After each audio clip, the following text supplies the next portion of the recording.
a pampano. Kaiso could make me a vagrant. Kaiso could make me a vagrant. I'm selling shatine in the market, cause every year I'm taking basket. Kaiso could make me a vagrant. Good Lord God. Kaiso could make me a vagrant. I sneak in the bush by Trevor Sayers. I bounce about 2-3 entertainers. Kaiso could make me a vagrant. Kaiso could make me a vagrant. But it heaven knows I could end up a vagrant for Kaiso. In case all you think are kicks in, listen what my friends them saying. Hear them. I could end up a vagrant for Kaiso.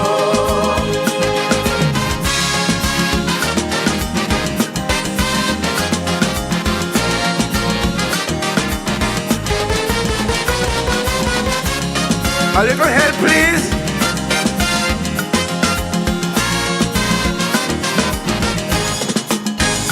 Do you remember Shadow's classic? Poverty is hell, and 1% Trini ain't come back since.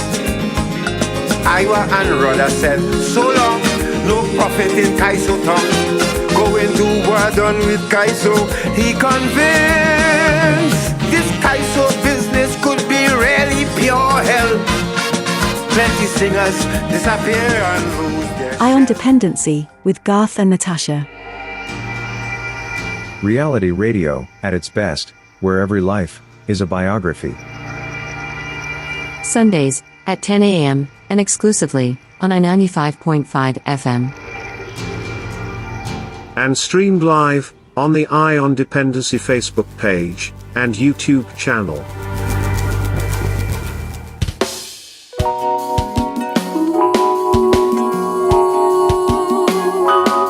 This is as real love can get now. For years I shed tears, watching other men treat you bad. And oh, it hurt me so, always seeing you look so sad. Oh woman, see they choose you, but they use you. They abuse you, so they go lose you. And even when you think your hardship ends, it starts all over again. But it's a brand new era, time for a brand new lover. Woman, your heartache is over, but tell them I'm your brand new lover. Hey. Tell them dress back, don't talk back, don't turn back. I don't want that. Heartache is over, tell them I'm your brand new lover. Boy, one by one I see them come, see them go with the same pappy show, claiming that they love you to death. But the hate in their heart make the game fall apart. None of them wasn't ready yet, no. They say massa treat you bad, so them go save you. But in their biggie yard, them self-enslave you. Now you know them out full of lies. Get them out of your life, cause it's a brand new era, time for a brand new lover.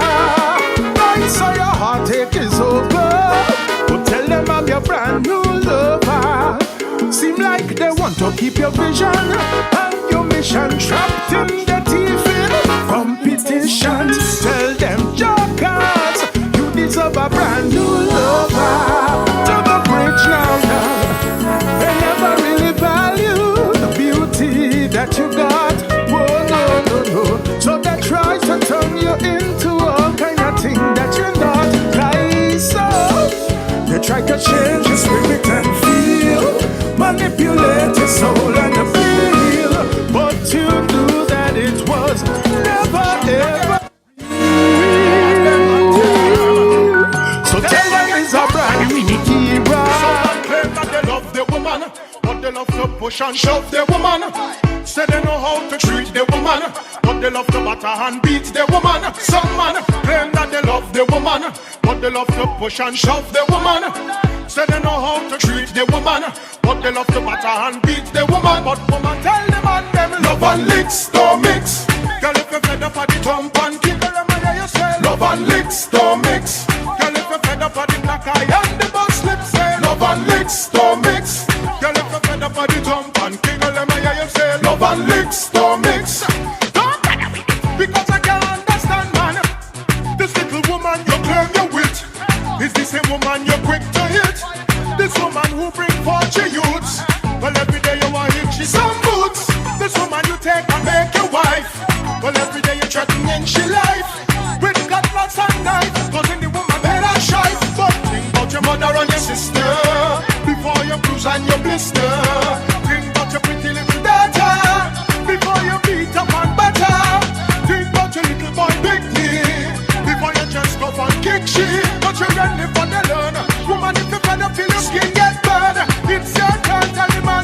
Love and licks, don't mix.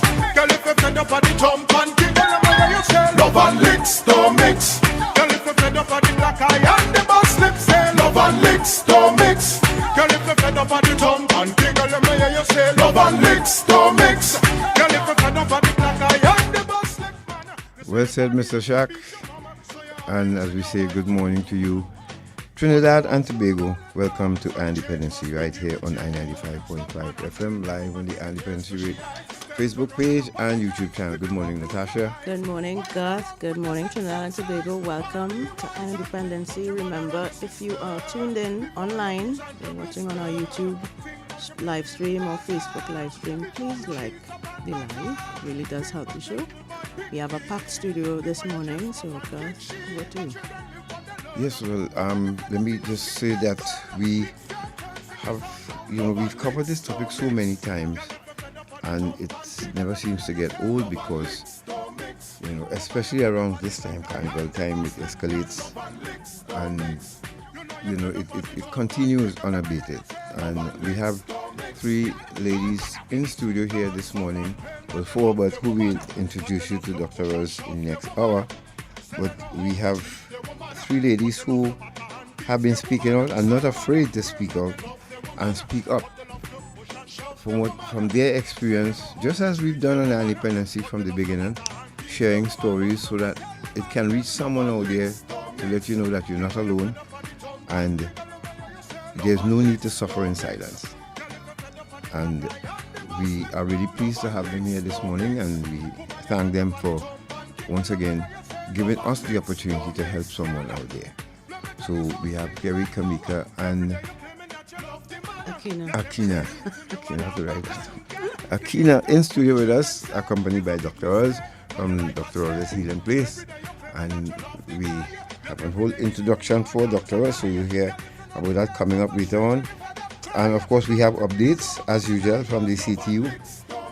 And that just goes to show again how much work the CTU is doing behind the scene. It's a very busy unit, so we'll share that with you this morning. So without further ado, Natasha, we can introduce Kamika. Yes, Kamika is no stranger to I-95, nor to Dependency. I think we were among the first programs that she decided to share her story with us many years ago. I don't want to say how long, but we have seen Kamika grow and develop. She has her own NGO now that is treating with issues around domestic violence. So it is our pleasure to welcome you back today, Kamika McClatchy. Thank you, God. Thank you, Natasha. Thank you for having me. Good morning, Trinidad and Tobago. So this morning, I just want to introduce you a little bit to my NGO. It's called Woman Rediscover Your Strength, and it's pronounced RISE, like how you spell R-I-S-E, but it's W-R-Y-S, RISE.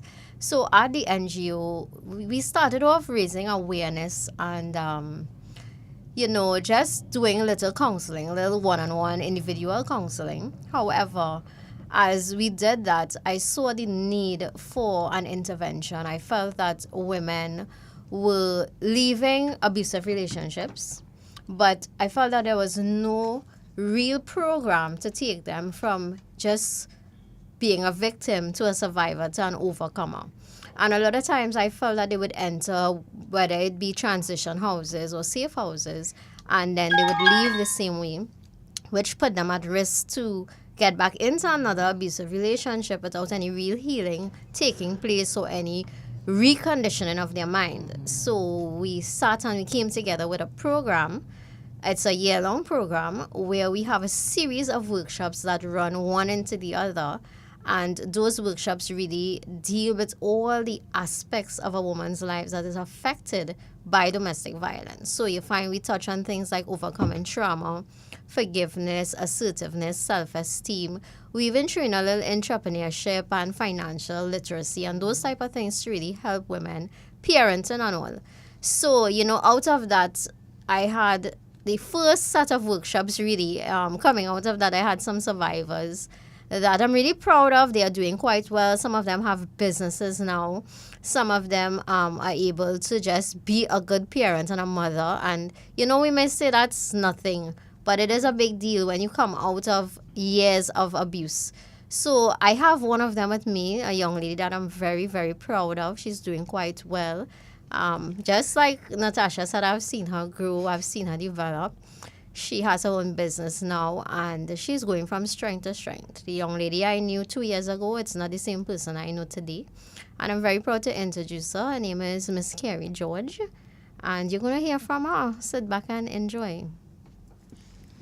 Good morning. Good morning, everyone. Thank you for having me. Welcome to Iron Dependency, and tell us a little bit about your journey. Okay, so how I remember, I try not to go too far back, but as recent as I could remember, in my last relationship, when I realized that there was a lot of abuse going on and I couldn't take it no more and I had to leave, I had nowhere to go. I didn't have any thought process of how am I leaving, so I stayed for a couple years, about 2 years. Yeah, about 2 years. And then I would always be on social media looking to see if there's any help or any NGO or anything like that to reach out to. And I came across ITNA, because they're not a cause. And by extension, I was introduced to Kamika with RISE, and then I followed up with the workshop, completed, graduated from the workshop, and now I can say that I am an overcomer. I am continuously hearing Kamika's voice in my head, going back to notes from the workshops, and continuously trying to make myself not be in a position that I was before, so that I wouldn't choose wrong again or try to choose better this time. So, yeah. So you're on a steady footing, on the right path, I would say, on your healing. I believe so. Path. During that exploration, those workshops that you would have done with Kamika, did you discover, and I ask this question because I know that a lot of the experiences that women endure in abusive relationships stems from some kind of trauma that they experience in their childhood. So is that part of your story as well, and were you able to explore that? And yes, I really believe that I had childhood trauma that was passed on to me, ending up in those types of situations. I did not grow up with my dad, and so that alone is a lot to deal with as a female. Male also, but a female. Yeah. No strong male presence was in the home, so that affected me. So what was the trauma you experienced growing up? So besides male not being in the home, I grew up with my grandmother. So my mother wasn't there either. I was told my mother was mentally ill and she couldn't take care of me. And I was told also that my dad, when he found out that she had me, that she was pregnant, he just left. He just disappeared. So my grandmother would always be telling me that your parents didn't even want you. You just need to be here, go to school. She didn't have a lot of money to give me a little better than what it was. So she would always tell me that I need to go and get a kind of man. Yes. Seriously? Yes. Very quickly. She would have told me that I have this document that allows me to keep you here until you are 18 years. And when you are 18, you are an adult and you need to leave. And so the day I became 18, I left on my birthday. I had my stuff packed for 2 years because remember, I've been hearing this all the time. So in my room, I was packed. locked in garbage Wait, bag. Pull up. You know, we've heard so Yeah. many things on this program already. This is the first time I've heard this one. So there's a document that, well, we know about that document. Yes. But your grandmother actually said to you, grandmother and father or mother side? Father's side. She actually said to you, And this is probably the... I hope. She's still alive? No, she isn't. But my dad alive.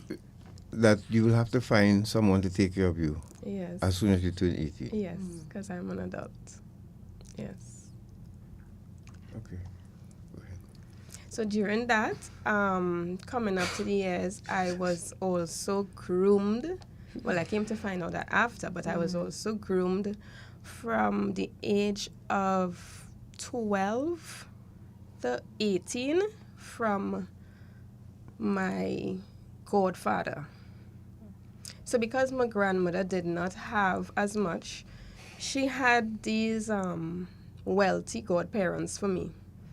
And when I left primary school, she kind of sent me to live with them because I thought that she wanted a better life for me and that they would be able to afford better things in terms of education and everything else. But it didn't happen that way. This couple did not have any children. Well, the wife didn't have any children. I was groomed by her husband. He has also passed on. And at the time, I didn't know anything was wrong. He would come in the bathroom when I'm bathing. I thought it was normal, like a daddy thing. Or whenever I go to the room from bathing, my bedroom from bathing, he would come and pull the towel. And then when it came to, they had a business in the area that I grew up in.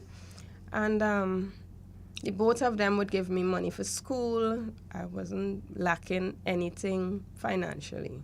Whatever phone, the latest phone, they would sell phones and electronics in the store. And he would tell me things like, you would have to make a baby for me. And I saying, this man crazy, like, you have a wife, what? But I thought it was okay.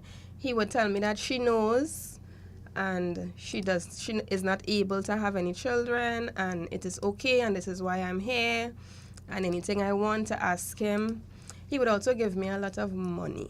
I remember he would always say, she would leave my money for school on top of the wardrobe. And he would always say, and give him money. And I said yes. And he would give me like hundreds of dollars to go to school daily. And tell me to not tell her that he was giving me money. I was okay with that. Hiding money, I think that wasn't so bad. So I could just go to school and have a lot of money every day. And yeah, but later on I found out that, that I was indeed being groomed by this man, and yeah. The mere fact that he told you not to tell his wife, yeah, means the wife didn't have a clue what was going on. Yeah, I just thought he wanted me to have more money. Yeah. Yeah. I just thought he wanted me to. But he said she knew that. She knew about the baby situation, and that is why I was there. At no point in time did you confide in her or try to... No, because she wasn't that much of a, she wasn't that warm, and I would always go out with him, and he used to also DJ, so I would always go with him. He would always take me with him to like the DJ jobs at 14 and 15, yeah. So you were basically isolated from anybody else who could provide that kind of parental guidance? I would say so, because I think my grandmother thought I got everything I needed from them, yeah. If you're just joining us, you're listening to Dependency, and we are speaking with three ladies here this morning who is 23 years we're doing Dependency, and every time I hear something new, it just shows my mind to the family of man. And because I mean there are men who get abused too, right? But when you hear these stories, these are people who have normal jobs and they go to work and they have colleagues and they are managers and CEOs and all of these different things, and they could have that double life out of the eyes of the public. It's really frightening, trust me. And that's part of the reason why we encourage women and girls to speak up about what they are enduring, because keeping these stories hidden, keeping it secret and not saying anything, of course because of the fear that you would not be believed and you would not be rescued or no, there will be no intervention, but it's really important for us to have safe spaces where we can speak about these things, because keeping it silent does not help anyone in this circumstance. So tell us quickly, Kamika, Krie, about when you left home. How did that journey end with them? Yeah. Right. Yeah? So remember, I was packed up for 2 years, right? Yes. Right. I'm getting older and I understand a little more what is going on. So between like 17 to 18, I would take a lot of money from him and make requests also. Not understanding what's going on in the moment, but I would make requests. I would ask for money now. Mm-hmm. And I was saving this money. And so when I turned 18, I would be back and forth between my grandmother, and like on the weekends I'm back with my grandmother. They would send money for her, send stuff for her. And I kind of thought she knew what was going on and was okay with it and was sending me for that reason. Because whenever I come, she would ask, how much money you have? What is for me? You sure you ain't hiding any? And that kind of question. So I thought she knew. So there was some resentment growing inside of me, but at the time I still didn't have anywhere to go. She was trafficking you. Mm-hmm. It sounds like that. Yeah. It sounds like that. And Go so ahead. on my birthday, closer to my birthday, I got in contact with my mother, because along with saying that she has this document for me, she would also say that those people have a mental condition. I don't want you to go around them because we all live in the same area. And I listened, and I reached out and I got in contact with my mother to let her know, well, I don't think I'm safe, I don't understand what is going on, and when I turn 18, can I come and live with you? She did say yes. So when I left home on my birthday, I was 18, my grandmother think I just going down the road. I went to my mother, then we went to the police station because we had to go and get my stuff from back, because it's a big deal. We know it's something big. She mightn't understand, my grandmother mightn't understand why I'm leaving and all of that. And we did come back to the home with the officers and let her know what was going on. This is the day that paper is no longer valid. And I went to my mom, live with my mom, but that ended very quickly. My mother said to me that I do not know you as an individual, as a person, your personality. I do not know you. I also do not trust my husband. I do not have any children for my husband. I had you and your sister before I got married, and I cannot have a young lady living with me with my husband that I don't trust. So I think you need to find somewhere to go. She didn't put me out, but she just left that day. And I did do just that. I had to do it very quickly. I think I had to do it very quickly. So I was looking for a job. I was looking for somewhere to stay at. I had my little savings, but it wasn't much. Probably a couple thousands of dollars. It wasn't much. And if I didn't get a job soon, I knew that would have finished very quickly.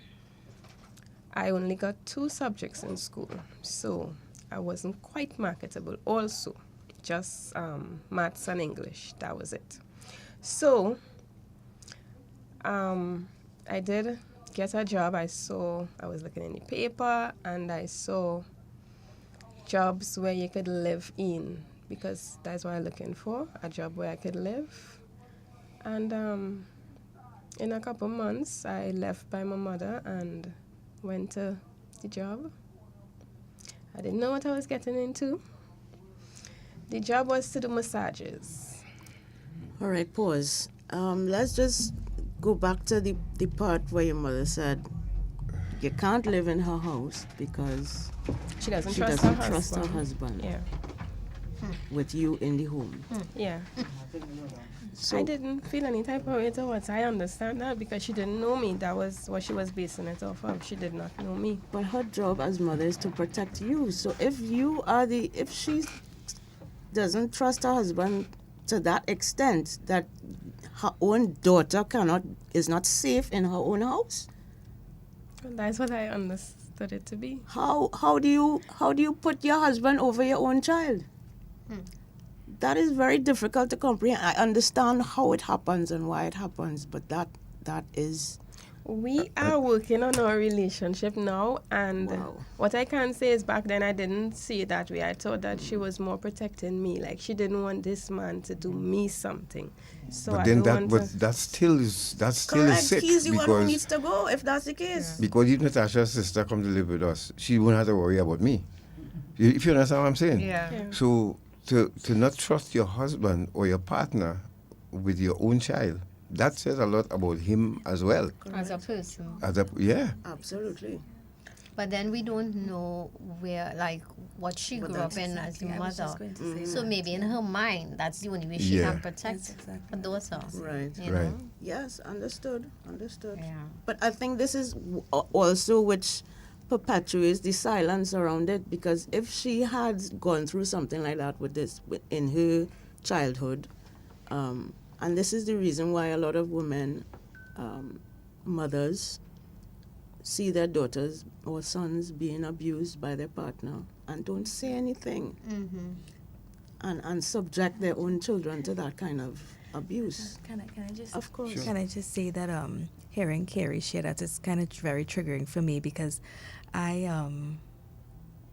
and like how she said she and her mom working on their relationship. I actually, when I can't remember how old I was. I think I was probably around 19, 20 as well. My mother was also in a relationship, and I kind of disapproved of the person. And she said to me that if you don't like the person that I'm with, you can leave. And I actually did. And I left and I went to live with my person, and that's how, So I think it happens more than we know, but it also is because of the trauma of the women that are the mothers. Yep. So she also went through a lot in her life as well too. And if you don't do the work to get out of it, sometimes that male might be a source of income. You might be thinking, well, you're not paying my bills, he paying the bills here. So why would I tell you stay and tell him leave? Correct. So it's And we have to remember that generation. They didn't really speak out about these things. These things were taboo and you keep it secret, right? Don't let the neighbors know, hush your mouth. Yep. So that's why it's important for us to change these things now, you know? Yeah. Agreed. If you're just joining us, you're listening to Dependency, and we are having a serious conversation this morning here that have me picking up my jaw from the floor every minute. Krie, I'm just curious. You said you had to do massages now with this living job. I don't want to believe I know where it's going, so I'll just ask. Tell us about that experience. Okay. Again, would be the first time I am sharing. I shared it with my family members, but this will be the first time I'm sharing on a larger scale. I innocently thought it was massages, and it wasn't that. It was the whole happy ending situation. Thought so. Or even more. Yeah, because I was told, well, if you do this, you'll make more money. And, yeah. This is in Trinidad and Tobago, right? In Trinidad and Tobago. No, What as you was the said, living situation? What was that like? Apart from the work, quote unquote, what was the living situation like? The living situation, what do you mean? Like, if you could leave or if it restricted or Yeah, if anything? there No, were it was other quite girls open. there. Yeah, it had other girls and it was quite open. You could leave. As long as you make a certain amount of money, you can leave. so they had clients coming in Yes. for massages with happy endings. Yes. And more. Yes. This is what year? Oh, this would have been around, what do you mean, 2025, so there should be about 10, 12, 13 years around that time. Because I saw an ad in the newspaper, and I think we featured that here. You know what the ad said?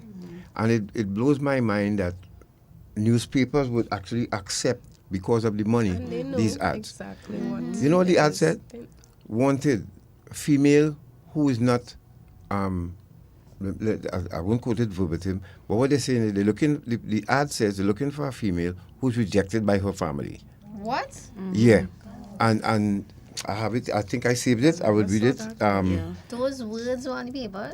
Listen to me. Yes, I was or shocked similar, yeah. when I Or saw even that, to imply that. because the ad actually stated that female companion poor or unwanted by your family. That's pretty not even vulnerable. Absolutely. Exactly. Absolutely. So if you going, like how you went to the newspaper and you saw that, well, Yeah, my that would family. have been an ad to gravitate to. Right. Now, we spoke about this a couple of years ago, and the newspaper still accepting money from people to put these ads in the news, not understanding that human trafficking is taking place right now. Of course they understand. They're being a conduit. But the money is more important to they're them. facilitating the crime. You know, By and accepting this those is something I think should be spoken about at government level, in Parliament, to see how, because if the first thing the press will say is trying to censor the press, but no, we're trying to protect people's lives.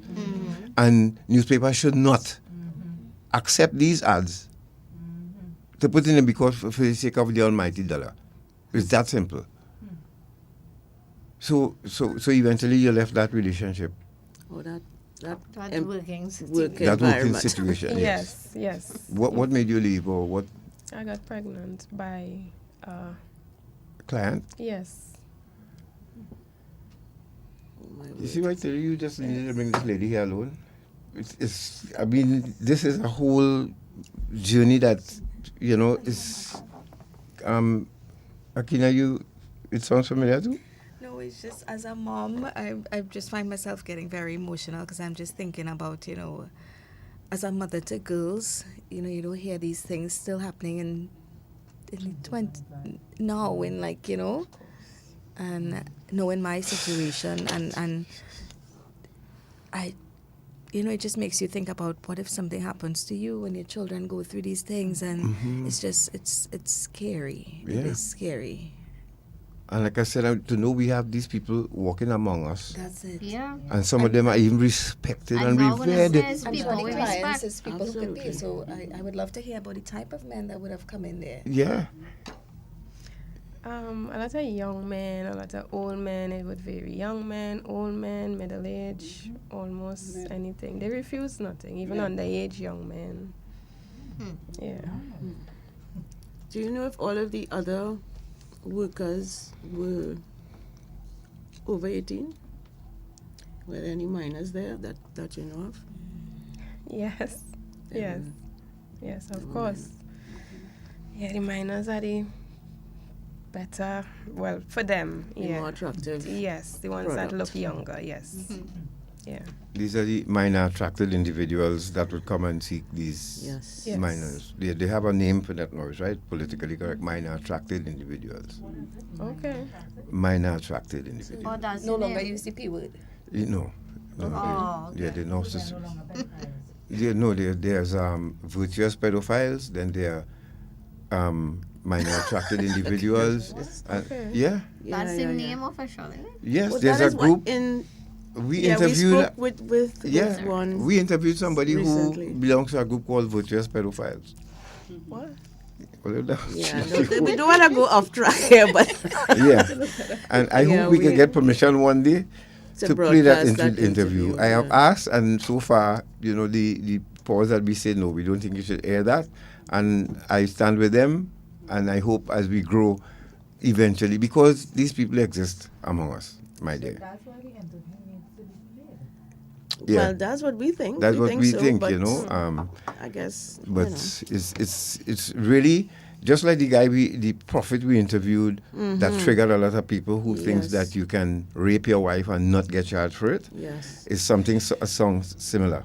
Yeah, is a prophet who stands on a pulpit and preaches to people, but says, and he defended that stoutly here on this radio station, stoutly, that he should not get charged for raping his wife because they're married. Well, he All wouldn't right. like Kamika and I then. Probably should have been on the show. Yeah, so let's take a break now. Let's take a break quickly, and we return here on Dependency with what we're hearing here this morning. My fixer Jesus. Let's go to a break. We'll be back.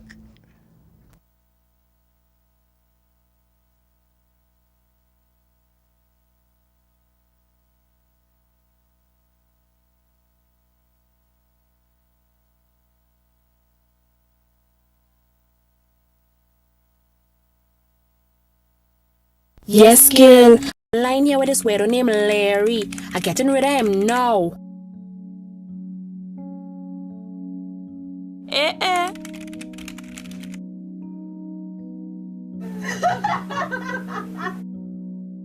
Let's take a selfie. It looking good, boy. I'm putting it online.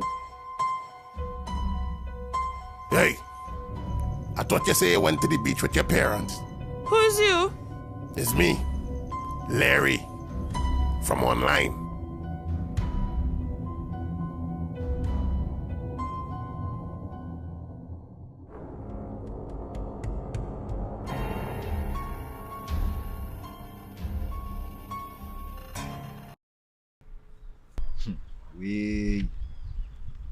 The sex trafficking thing is a serious thing, you know, boy. Sex trafficking? Mm-hmm. I thought it was only human trafficking it have. But what do you mean? No serious thing, boy. Where you get that from? I only know about human trafficking, not about sex trafficking. So how can you spot and identify perpetrators and children who are victims of trafficking? Many victims who are children do not look like under 18 years old. Child victims often move escorted around alone or in small groups. They also live in shared and even packed rooms and have very little clothing and belongings. Child victims are often seen with adults who are not their parents, their relatives, or their caregivers.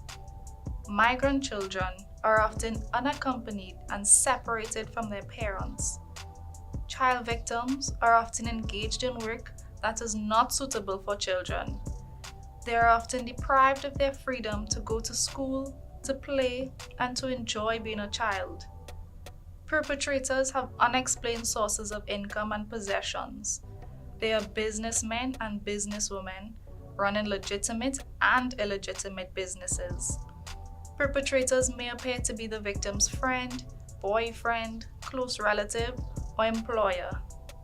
We are the Counter-Trafficking Unit of the Ministry of National Security, Trinidad and Tobago, safeguarding human life.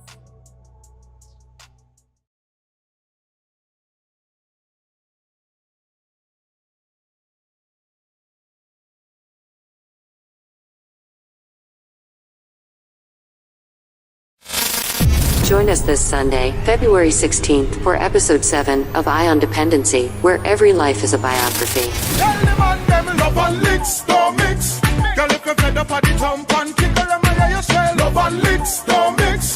Don't because I can't understand, man. Did you know that 1 in out of every 3 women and girls will suffer abuse at the hands of a partner or trusted person? How many times have we heard these stories? I have been dealing with domestic violence for over a period of 10 years or so. I was raped at the age of 14 and raped again by someone that I trusted to tell about that rape. Following leaving a very abusive marriage, I embarked on a journey of healing and self-discovery. This Sunday, Garth and Natasha sit with Dr. Roz Roach, founder and executive director of Dr. Roz's Healing Place, and 3 women who survived and are not afraid nor ashamed to speak their truth. Are you being abused and don't know where to turn? Listen live this Sunday from 10 a.m. on I-95. Thank you for staying with us. This is Eye on Dependency, and we are in studio with 4 women. One, Krie, is telling her story, which has some of us in here a little shocked and overwhelmed, but as Dr. Ross was saying, we really should not be, because this is what happens to too many women and girls, not just in Trinidad and Tobago, but all over the world, every day. And what we are here to do, to accomplish, really, is to bring it to the public's attention. As Dr. Ross was saying off air again, there are ways that we try to insulate ourselves from this kind of the facts, the realities that many women and girls live every day. But there are times when, like today, we have to face it and accept that it's real, and there are a lot of women and girls who are being abused and trying to survive and live and thrive despite the abuse. You know, we started Dependency because of my curiosity to find out why I, the only member of my family, would have gone left and leave everybody else. And the curiosity got the better of me, so that we started this program so we could hear other people tell their stories too as well, because I was totally disgusted at myself. Now here I'm asking the question, how a man in his mind could feel it's okay, or a woman to feel it's okay to either sell a child or abuse a child or get a child pregnant and continue to abuse a child in their own home every single day and come to work like normal. I would like to know from them. This is why we interviewed the virtuous pedophile, because I am curious to hear from, even the trafficker. Yeah. We have a trafficker that we would like to interview, and I will want to know, why would you wake up one morning and decide, this could be a good business, selling somebody's child, and do it?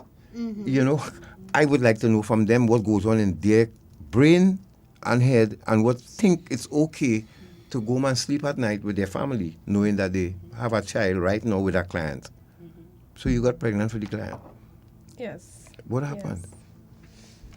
Yes. Well, I had the baby, or before that, I told him, and he was like, well, you need to stop doing this, and we're going to get married, you're going to come and live with me. And I was like, okay, yay, we out of this. And within a couple of months, abuse started, and I went right back to the job, the living job, pregnant and working. My God. Wow. I told the quote-unquote bosses that what was happening, so they didn't allow him to come into the space. And I had the baby. I stopped again when I started to show more. And because of abuse, I just keep going back. I kept going back because I didn't go back to school or anything during that time. My mind was conditioned to think that it was easy money. These men don't care. They just have money. They just don't really know what to do with it. And it was okay. No strings attached, and it was okay. So I would always come out of it. Of course, you're feeling disgusted and everything, but by the time they give you the alcohol and the drugs. I just was about to ask you, there was drugs and alcohol. So you get drugs and alcohol to numb your feelings and everything, and you say, okay, this is okay. So I would just keep coming out and going back. I would hear things like from the owners, like, why would you want to go, and you don't have much of an education, why would you want to go and work at a supermarket when you could make 10 times that in a day? And I was like, okay, yeah, that making sense. Let me just come back. Yeah. But you see how childhood experiences shape your decisions later on. Yes. Absolutely. Trauma in childhood. So you are a mother now. Did anyone in your family, were they aware of where you were and what your situation was? Did you reach out to anybody else? No, any point? no, no, I kept it all hidden because, of course, I understand that it is what it was. And the first child, my grandmother was still around, and she kind of grew up that child. Okay. So I didn't want to live with her again because I have money now. So I would go to work and come back and just give her money, and she would take care of the child, send her to school and everything. But I didn't tell anyone. But when I got older, I think that I have to be so aware of what it is going on. I am so in my children's business and knowing what's going on. I think these people knew. I think they knew because every day I am giving you maybe $500 every day, and you in thinking it's just you. Of course, you know this is now happening. When I didn't start it, it was going on, and I said she would always make requests, and you bring this and you bring that, and as long as the money was coming, she was fine. She was the happiest. Yeah. Yep. How long did that continue? When did you finally come out of either that work environment or the relationship?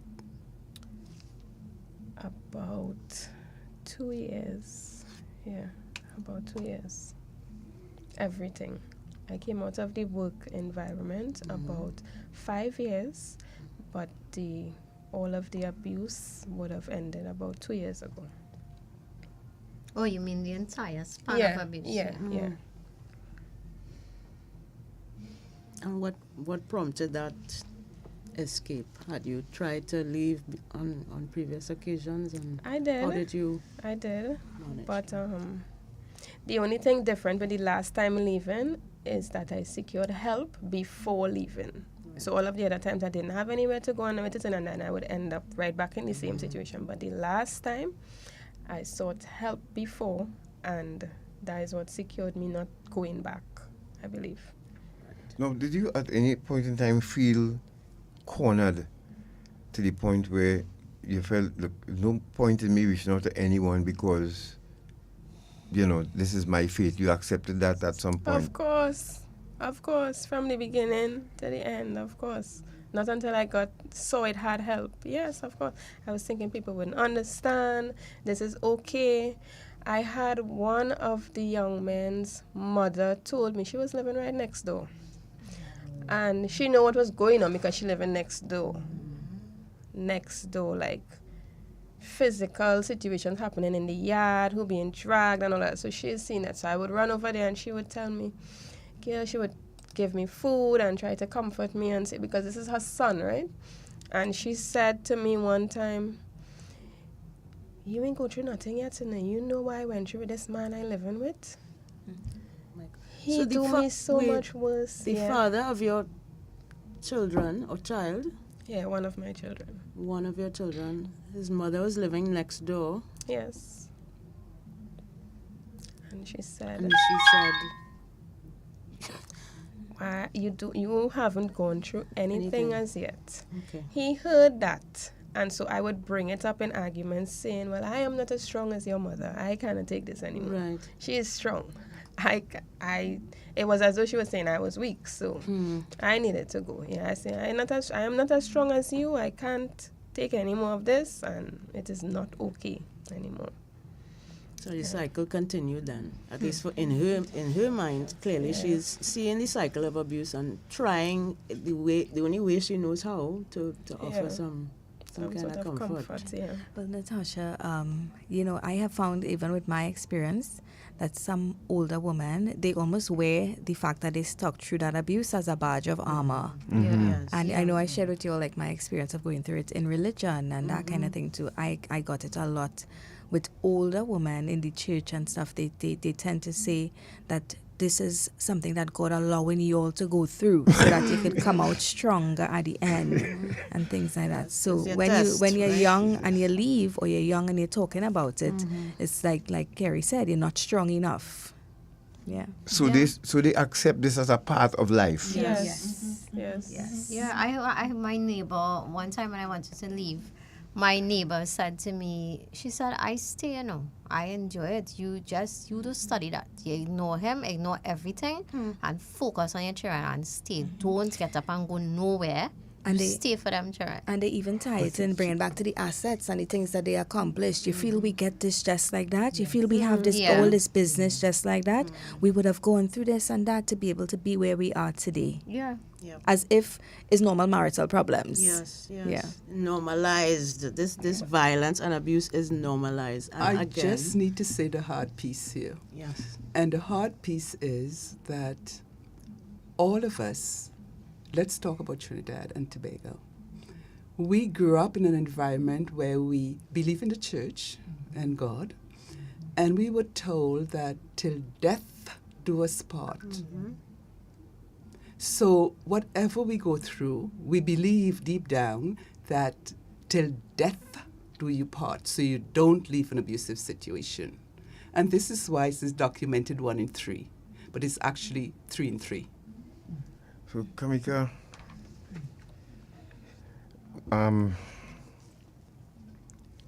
just coming across to you for a bit, no wonder why RISE is so important right now, because you're not educating your generation. You have a chance to educate the older heads too, to let them know that this was not okay, and we, this generation, not accepting that. Yeah, it's very correct. I speak out. Just the other day, I was on a program where I spoke out against the church. Right. And it's not really church as a body that I'm speaking out against, but it's the things that they sweep under the carpet or the things that they allow as the older generation. Yeah. And it's time for us to put a stop to it. And I'm going to speak as long as God gives me breath. Right? It has to be stopped. People have to come to the understanding that it's not okay. We can't do this. So, like, one time someone came to me for help and they told me, they informed their pastor that they were being molested by a stepfather. And the pastor said, don't tell anyone. Put a hammer under your pillow, and the next time he comes, hit him in his head with the hammer. And I am like in disbelief, as God said, sometimes my mouth will, the things I've heard, I have to literally, as God said, pick my mouth up off the ground like those cartoon characters. What? But even the things you've been told yourself. Yeah, because I was told, don't leave, live by faith and not by sight. God is going to work it out. If you leave, people are going to think you are mad. They're going to think you're going mad. So you have to stay. And I was told that we are a well-liked couple in the church. You can't go. God have a call on your life, and this is part of the plan. Or separate and work on yourself and come back together. Wow. And then the last instance, when I was already out, and even up to today, I've been, I meet people from time to time and I'd say, we strongly believe that this time he was going to change. And the last thing someone told me is that they said, how is everything? So I said, things are okay. They said, you have a part to play in that. You have to blame for some of the things that he did. Wow. What? And, I had to take 2 seconds, collect myself, remind myself where I said. A male or a female told you? A male, a pastor. I said. You. Go ahead. I said, God bless you. I said, you have a great day. And I walked off, because if I had entertained that conversation, it would not have gone well. Yeah. And I was like, I'm bigger than this. I just walked away. But it's like Kamika had said earlier on when she talked about the people in society that behave this way that you don't expect would behave. It's only when I started to speak out and other women started to come to me, I found out how much people we look up to, how much men in society, and I don't want it to sound like we bashing men, but how much people that I personally would have looked up to, that their wives or their daughters and stuff would come and share that, this is going on home as well. Yeah. So this is where speaking out is really, really important. And speaking out could be scary because it comes with a lot of backlash, but we have to do it because the next generation is depending on us to do it, to make this stop. Yeah. Absolutely. And well done to you all. Well done to you all, living without that fear and going forward fearlessly and saying, oh, look at Roxo with all the experience, we not taking that. Yeah. And you're right. If I sleep hard, right? I mean, when I was in army, they taught us a cat nap and thing, right? But normally, sometimes I snore and I mean, Natasha came wake me up. I go in and beat Natasha and then go and lie down and sleep hard. How? I don't understand person, it. but, you know. I mean, because, but it just don't make sense. No. That she would come home and I would beat her up and then expect her to... Or even eat food from her. Yeah. But I don't cook, so he's safe with that. This is Yeah, why, but and the sleep hard. like old people say, monkey know a tree to climb. Abusers target specific type of Yeah. people. Absolutely. And I could say, look at Kamika. Kamika's smally. Look at me. Look at Krie. Not saying that women of bigger stature are not abused, but I think abusers, they target a specific type of person, and maybe they don't even know that they're doing it. No, let me ask. Hold on. Let me ask this question. All three of you here, have you ever at any point in time look at a person sleeping and thoughts ran through your mind? Of course. Tell Awake, me. sleeping.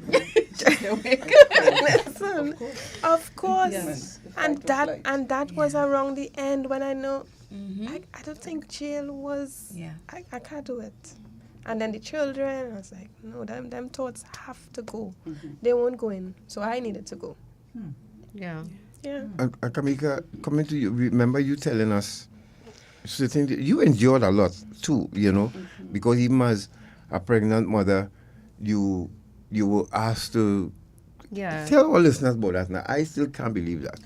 So one time, I was pregnant about 8 months, and I was asked to be a part of a threesome. I refused, and I remember I was locked in that room, and I was made to watch him have sex with that person. I was cuffed in my face when I refused, and I could not leave the room. Now, back to your question, did I ever think of those things? Yeah. So in the earlies, I would pray that, okay, I started praying that I would die. Then I started praying that he just wouldn't come home one day. He would die. And then I was like, okay, as I started to learn more about God, I was like, okay, I can't pray this. But you can't sometimes, the trauma is so much, you can't fight it. You're trying, you know it's not right, but you can't fight it. And then there was this one time, up to this morning, you know, we were laughing at it. I and a friend of mine, he was in a wheelchair temporarily. And even from the wheelchair, he was abusive. And I remember he was we live in an upstairs house, so he was right near the edge. And I stood up there, and he's shouting commands and carrying on. And I am looking at him, and I'm literally hearing a voice saying, just one kick. Just one, straight off. And I am just calculating this, and he's cursing, and I'm watching him. He had insurance then? I don't think he did.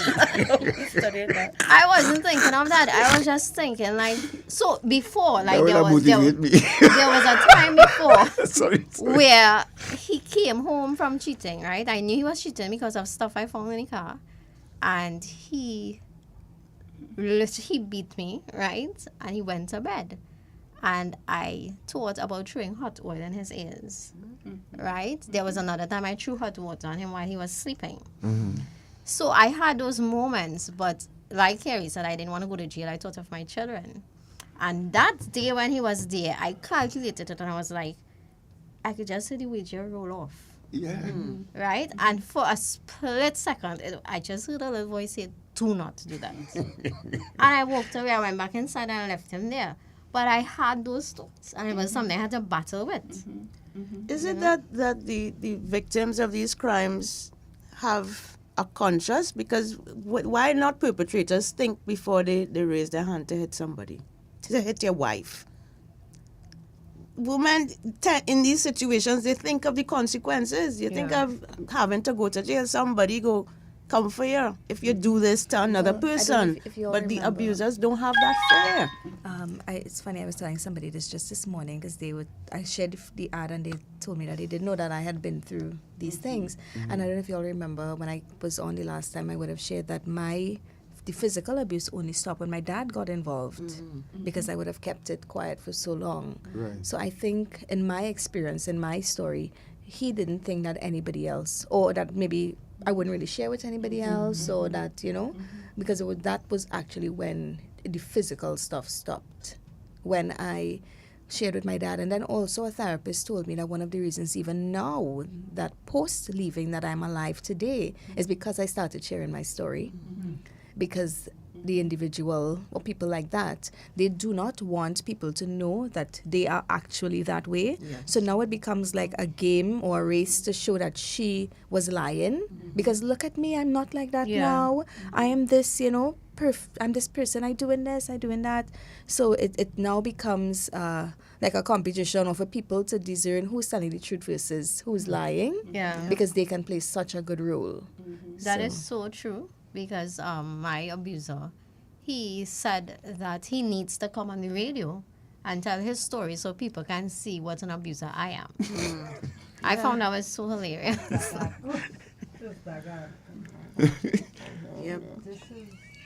Yeah, what? Dr. Rosie wanted to come in. What's going on? Nothing. No, well, I don't want to say, but let's just say we understand what Kamika means. Yes. No, she's absolutely right. He wants to come on the radio to tell his story. Yeah. It's not the first. I heard it also. Tell him call me. Tell him call me. Give him a number. Because I want to know what kind of man will ask his pregnant wife to have a threesome with him. And put her to sit to watch it and listen. Yes, you're listening to Independency this morning, folks. We are speaking with, 3 women who are very brave and forthright and not afraid to tell their truth. And we thank them for this opportunity this morning. And we speak with Akina. Akina, you did a book. You actually were moved to do a book. And you talk about the stress that you experienced so much so that you got tell us about it.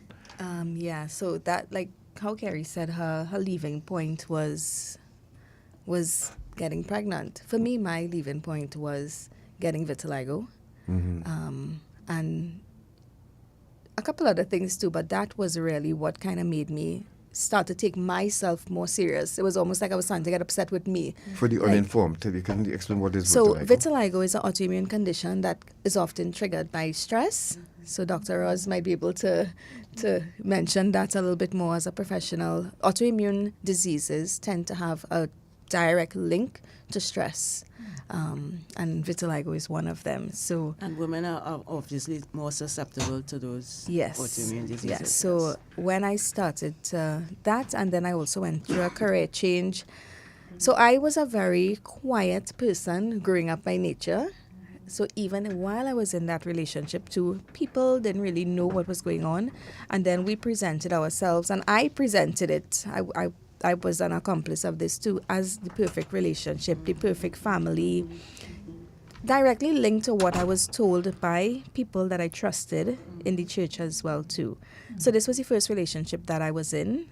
So I met this person when I was 17, and I left the relationship in my early 30s. So, you get into that relationship, and then I got pregnant at 19, had my daughters at 20, unmarried. So you want to make things work because nobody wants to be the person to have a child out of marriage.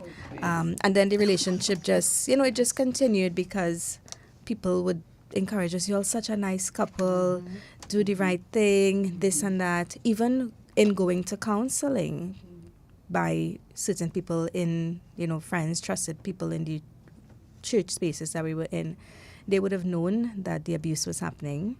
They would have known that there was like a lot of infidelity and stuff, but they would always encourage me to continue to pray for him because he had this call in his life. So anoint the shoes, anoint his clothes when he go to work, watch War Room, fast for 40-something days, like I always tell people, I know all the thing. Watch this movie, watch that movie, do the whole thing. I've done it.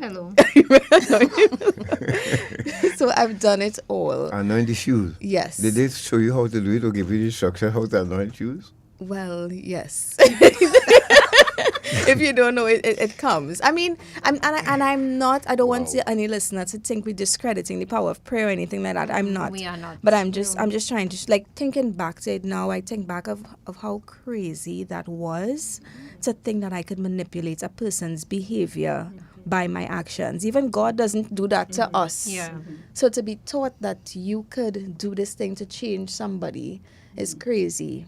And I spent my entire 20s trying to do that. I did. If that person doesn't want to change, They wouldn't. Exactly. God doesn't want to force somebody to do anything. So I kept a lot in. It was so I almost became like a volcano, and the eruption was vitiligo, because I had no outlet to really talk about it. And I was like operating in a constant state of fight or flight, because I was always afraid that if I leave, this would happen, or how I would start over, and all these things. So it was an experience, and I have vitiligo now. Yeah, so it's not, now that I'm out of the relationship, it's not like it goes away. It doesn't, because what happens is your immune system is like your body just gets so adjusted to always being in a state of stress that it then overreacts, and it tells itself that, hey, it's not a safe space. So with vitiligo, the melanin in your skin, it starts now to fight, and your body I just lose. Yeah, and Michael Jackson also had vitiligo too. And if you think back about his life, he would have had a very troubled childhood, very stressful childhood, and things like that. So yeah. If you're just joining us, you're listening to Dependency. We're going to take a break, and when we return, we're going to touch quickly on how all three women got out of their situation, for those of you listening, and then we'll introduce you to Dr. Roz and share those news items of the counter trafficking unit with you. In here, we heard a lot about trafficking and how simple it can happen and how easy it's happening, and it's still happening in Trinidad and Tobago. And there are a number of women out there. I hope at least one of you listening to this program this morning, so that you can decide for yourself that you're not worth being treated the way you are right now.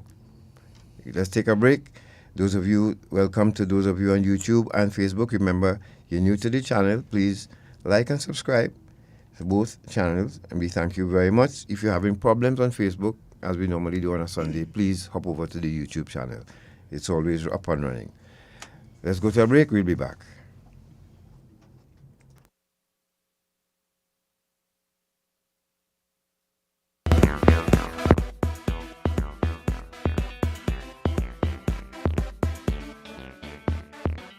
Ah boy,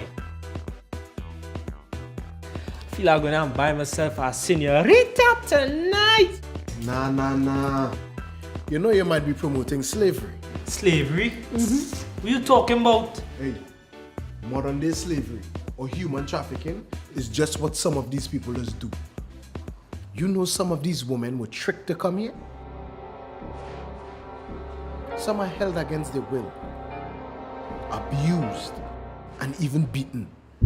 Most times the girls don't even see any of the money that is paid for them. And every night, they just have to come out looking nice and sexy for somebody like you. Human trafficking is a serious problem and a serious crime. Persons who solicit commercial sex services may be contributing to human trafficking. A message from the Counter Trafficking Unit of the Ministry of National Security. Morning. Listen now. Has noticed something out. Them new people on the Bobby Road. Where's that? Girl, the man that he passing up and down in front of here with a set of woman. I really noticed some woman living there, you know. And they can't even say as much as good morning. Well, listen now. I wonder if it's human trafficking. You think it's that? So, how can you spot and identify perpetrators and victims of trafficking? Many victims are found living and working together in the same place and sleep in shared and inappropriate spaces. Victims work excessively long hours. They often sleep in the daytime and work long nights. They are often escorted everywhere they go and may appear to be malnourished. They may show signs of physical abuse, drug and alcohol use, and may also appear withdrawn, fearful, or intimidated. Victims who are migrants are often not in possession of their identity or immigration documents and have irregular immigration status. Perpetrators can be male or female and may appear to be managing or controlling the victims. And they may even at times appear to be the victim's best friend, boyfriend, or employer. We are the Counter Trafficking Unit of the Ministry of National Security, Trinidad and Tobago, safeguarding human life. Do you want to support our work at Eye on Dependency? Here are 3 ways to do so. You can make a donation to the Eye on Dependency account at Republic Bank. You can follow the Eye on Dependency page on Facebook. You can subscribe to the Eye on Dependency channel on YouTube. Liking, commenting, and sharing the live on a Sunday also helps. Thanks in advance for your support. Bye. Thank you very much for staying with us. This is Eye on Dependency. We are halfway through our program this morning, so thank you very much for joining. Those of you tuned in on I-95.5, thank you. And for those of you online on YouTube and Facebook, please drop a like on the live. It really does help us. Garth, you Yes, Kamika. You all right? Yeah, I have to yeah. ask you if you're I'm all trying right to hold it because- together here. So, Akina, how did you, for those, how did you decide to end it, despite what everybody else was telling you? Well, the end wasn't the first time I tried to leave, so I would have filed for divorce twice before, paid in full and everything, and then cancelled. Honestly, I didn't even understand why. It's only in leaving, like how Krie talked about, it's only when you get the education after as to why and how many times women try to leave and all of that, then that kind of shame is removed. Because I tried a lot of times and would always go back. And that resulted in people sometimes not wanting to help me by the time I came to the end, because people wouldn't take you serious. She would always go back, even family members.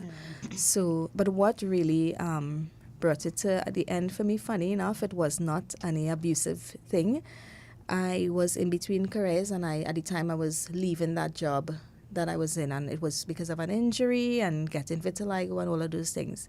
And I remember telling him that I'm tired, like just exhausted, and I need to leave the job. And he said, well, if you leave the job, that's you, don't ask me for anything. And it was like, you know, in those movies, like those Marvel movies, sometimes you just get a replay. Like it was like a movie, just rewind from me, age 17, to that very moment of thinking of all that I had been through, all that I had stuck through, you know, everything leading up to that moment. I realized that you're thinking that you're doing all of this, you're not going to get a plaque at the end. This person is not going to be there for you. You thinking that you praying all through all of this to stick with him, and here he is, the one time that you asked for something, you know, you didn't get it. So I realized after that it was almost as though everything that I had believed was a lie, and I said that was it. So yeah, so kind of mask fell off, and you saw him for what he and your situation for what it was. At the time I was in therapy too, and the therapist had said to me, by myself, not couples counseling, I started to go alone, and she would kind of give advice without telling me what to do. And she said, Akina, you would only know when you're ready to leave, when you know that you could leave without the clothes on your back. Right. And I had gotten to that place where, you know what, if I have to eat rice and butter, if I have to, I will do it. And that was when I knew I was ready. Kamika? Well, I would say the point at which I knew that I lived in denial for a long time. I never saw myself as a victim. I always thought it was my fault. So I was doing my degree, and I took a course by mistake. It wasn't one of the courses I should do. That course was family violence across the lifespan. So I sat there one day, and the lecturer was talking about what a house looks like when domestic violence is present, how children behave, how a victim looks. And I remember it was like light bulbs going off. I was like, the last words I remember was like, I am a victim. I'm a victim of domestic violence. That was no mistake. That was divine intervention. Yeah, and that was like Akina said, you know, you always leave, come back, leave. But something happened in my heart, and I knew I need to leave. Like, you're not doing anything wrong. You have to go. And I don't remember anything else happening. I don't remember when I got home. I was at home, and I was thinking out how I'm going to do this, because I was afraid of him. There were times I was afraid of him. And then there was a part of me that felt sorry for him, because he made me feel like nobody could help him. If I leave, he have nobody else. So I'm thinking, how am I going to do this? Plus, I had 7 children. Plus, I had left my very good job at UE. So I was financially dependent on saying, like, how am I doing this? I have a degree. How? And you know, that's the first time I think I prayed fervently. I was like, Lord, I need to get out. Tell me what to do. No sooner than that, a little while after, I had an experience where he slammed my head through some louvers. And at that point, I knew I could have died. And I said, okay, Lord, get me out. I called a safe house. They said I could only stay for a little while because I had male children. So I felt like everything was closing in. And a little while after, you know, God allows things, right? He doesn't do things to people. He allows it for a way of escape. This is how I see it. A little while after, he got injured and he was temporarily paralyzed. And I knew that was my time to get out. Of course, I had the church coming at me because remember, when you, as a child, so yes, my family was there, but I didn't really receive much affection or love from my family. They provided everything I needed. You know, go to school, learn your work, that's it, right? I didn't get those kind of love and all that. And the church was like that family to me. It was like a new family I had. And now they are coming at me. Literally, the church was divided.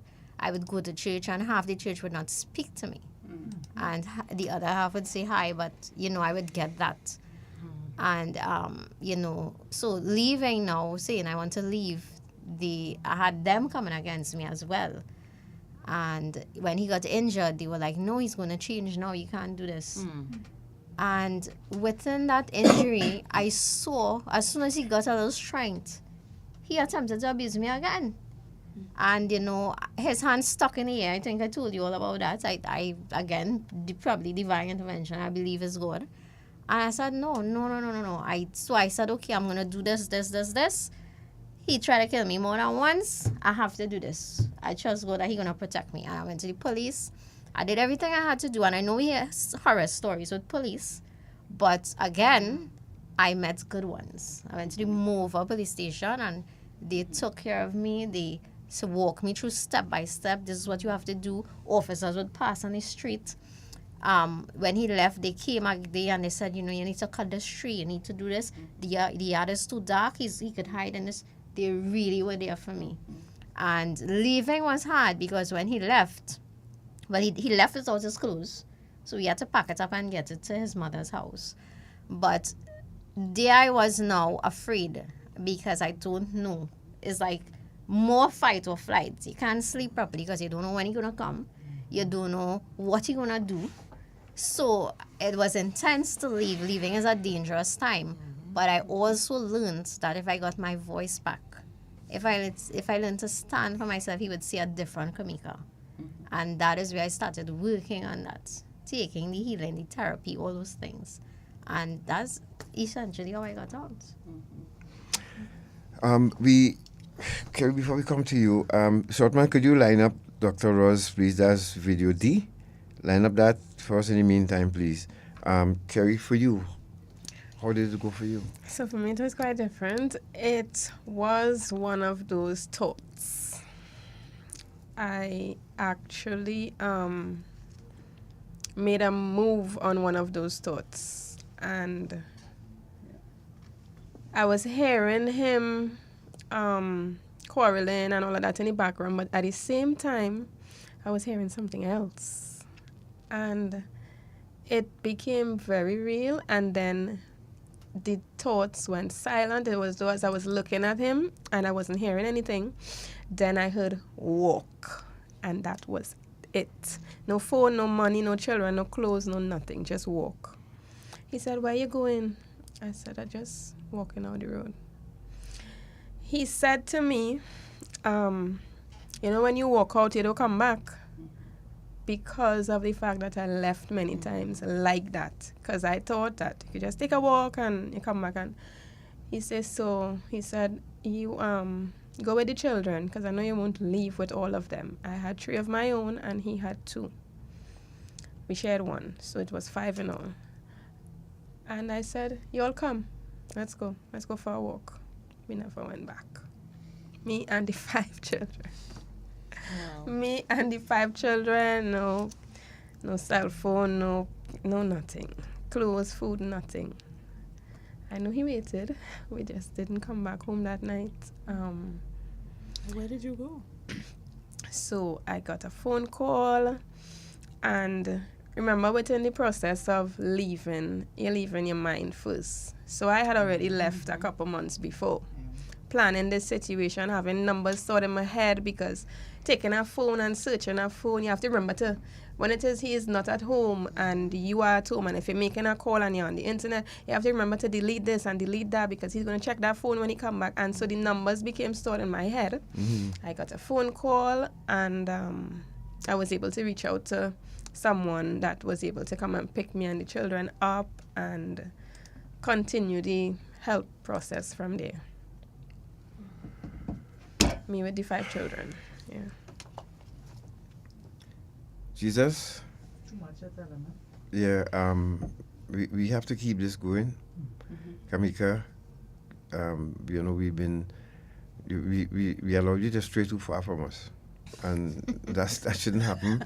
Yeah, because you see, we tend to have these discussions like something happened, it makes the newspapers, it makes social media, and everybody just forget and move on because something has happened to make us forget that. I don't think we should allow it to happen again, you know, because these people still exist among us. They still live among us. They still live among us. We have the counter-trafficking unit doing their part to ensure that they put some of them away, that we will share with you this morning. But let's go to Dr. Ross quickly, short man. Let's introduce Dr. Ross to you, who work on behalf of these women we have in studio here, and lots more women, hundreds more women. But let's introduce her to her this way. Those of you who could jump on YouTube or Facebook, Dr. Ross is in studio with us here, but she's singing on this track here in a video. So she can sing too. Well, she tries to sing as much as she could with this here. Hey, God, she ain't no Rihanna, but she got the message across. Let's look at the video.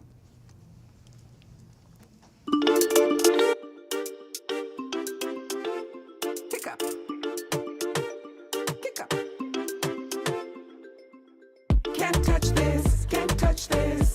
No permission given. Can't touch this, can't touch this. What did you hear, man?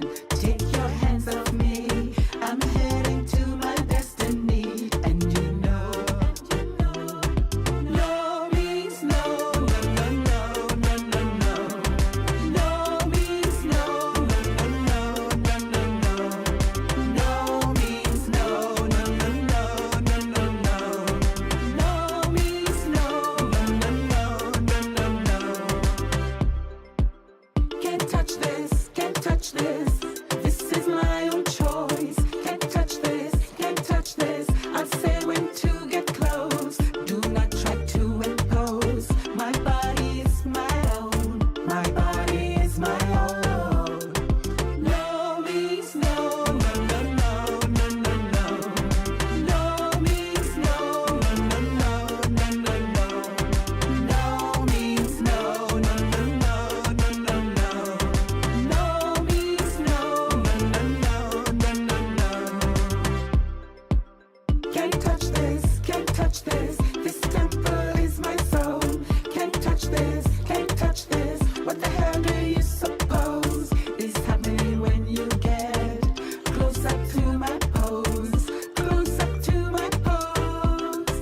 No means no, no, no, no, no, no. No means no, no, no, no, no, no. No means no, no, no, no, no, no, no. No means no, no, no, no, no, no. Can't touch this, can't touch this. Hear me when I say, can't touch this, can't touch this. There is a better way. My body is my own, and I'm in full control. I am in full control. No means no, no, no, no, no, no, no.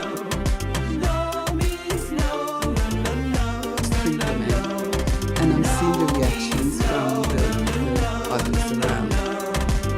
But I think I need to say something to the people who's listening out there. And what I'm going to say to you is that vicarious trauma is real. That when we listen to these horror stories and these painful and troubling stories, it penetrates our psyche and we end up feeling unwell. So to my listeners, to my sisters and brothers in the cold, minus 30 degrees, so I know listening, when this program is finished, I ask you to do something nice for yourself, like a deep breathe.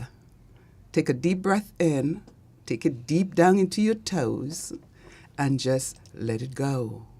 Let it go. Do not own what you heard here today, because it will cause you pain. So I needed to put that out there, because every single one of us would have heard something at some point of our lives. It is documented that between the ages of 15 to 65, each and every sister, each and every woman has experienced some form of violation, directly or indirectly. So please let it go. We need you to be well. Earlier, one of my sisters said in the discussion here, and there's so many pieces that I would like to dissect for you, but as you know, that's a 2-week workshop. But one of the sisters talked about vulnerability, and she said something to the point of that they target us. They target the vulnerable. But I'm going to broaden the scope a bit and say to you that every religion, every race, every creed, every socioeconomic bracket or group or class, every woman in those areas at some point has experienced some form of violation. I say directly or indirectly. Now, the indirect part could be, sometimes you listen to a soca song and you hear gishy, gishy, gishy, gishy, gishy, gishy. And you might like the beat, like I've done many, many years ago. And then I listen to the lyrics and I say, wow, what is that? Oh, in our culture here in Trinidad and in the Caribbean, we grew up and we heard calypsos. We heard calypso saying, if you're a bitchy, if you're a bitchy, you don't love shit. We've heard those things. And that penetrates our psyche as we develop. And we begin to think or feel that what we're experiencing, like I hear the sisters speaking to it today, we begin to think or feel that it's okay. One of my colleagues here told me recently, he said, Dr. Raz, violence is baked in our society. And I know what he was saying to me. Because wherever you go, wherever you turn, there's some form of violation, be it small, be it large, but violation is violation. And we struggled. Another piece that comes to mind for me is how our society, and I'm talking about my society now, it happens all over the world, it's a global issue. It's an economic issue, but it happens everywhere in the world. But let me stay with my home. Let me stay with my Trinidad and Tobago. In Trinidad and Tobago, we tend to normalize these type of behaviors. I know how we rush at 6 o'clock each day to look at Beyond the Tape, where we hear horror stories, and then tomorrow becomes another day. And we live with this, not knowing that what we're listening to or seeing or hearing is penetrating our psyche. And it's becoming part of our existence, part of our being. And the work is tough work. I've heard today that the older generation and the generation before that, but I will tell you the generation of today and the generation of tomorrow will be the same. If we don't check ourselves individually, collectively, and as a society. So when you listen to a song that calls you a bitch, a whore, a slut, directed to you as a woman, and you dance into it and you think it's cool and it's all we funking up, that's going into our psyche, and we begin to digest these things and think or feel that we are that. And that in itself is a form of abuse. That's emotional abuse. So the punch and the kicks and the broken noses and the broken elbows and collarbones, that heals in 6 to 8 weeks or maybe 10 weeks. But the emotional abuse, it stays with you for a lifetime. So when we talk about violence against women and girls, and we talk about all the what we call horror stories, So many women in this country, and I know so many of them, because all their stories are parked within my heart. I cannot reveal it, and I would not reveal it. But so many of us go home, we come out with a beautiful weave and nice nails and nice makeup and pretty clothing, and we cover up that suffering. And we go home to the abusive existence. And we don't share it with anyone but the doctor. And you tell the doctor, Doc, don't tell anyone I told you this, you know. I didn't even tell my mother. So we live in a space where we blame survivors, we make them feel guilty, we bring on a lot of shame, and we keep them in that space. But we ourselves are experiencing it. But we just feel we can pretend and think we can pretend our pain away. And as I was saying in the studio today, that we have established and developed strong coping mechanisms to avoid the pain that we live in, the suffering that we live in, the reality that we live in.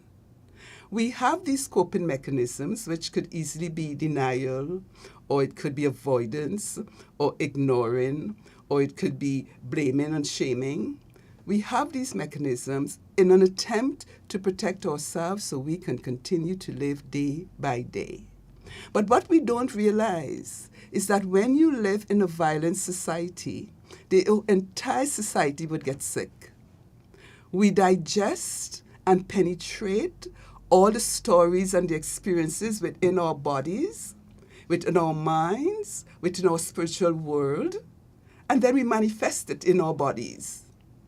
We comfortably talk in social settings about the diabetes and the sugar, the hypertension, the menstrual cramps, the migraine headaches, the cervical cancer. We comfortably think it's socially acceptable to have those conversations anywhere and everywhere.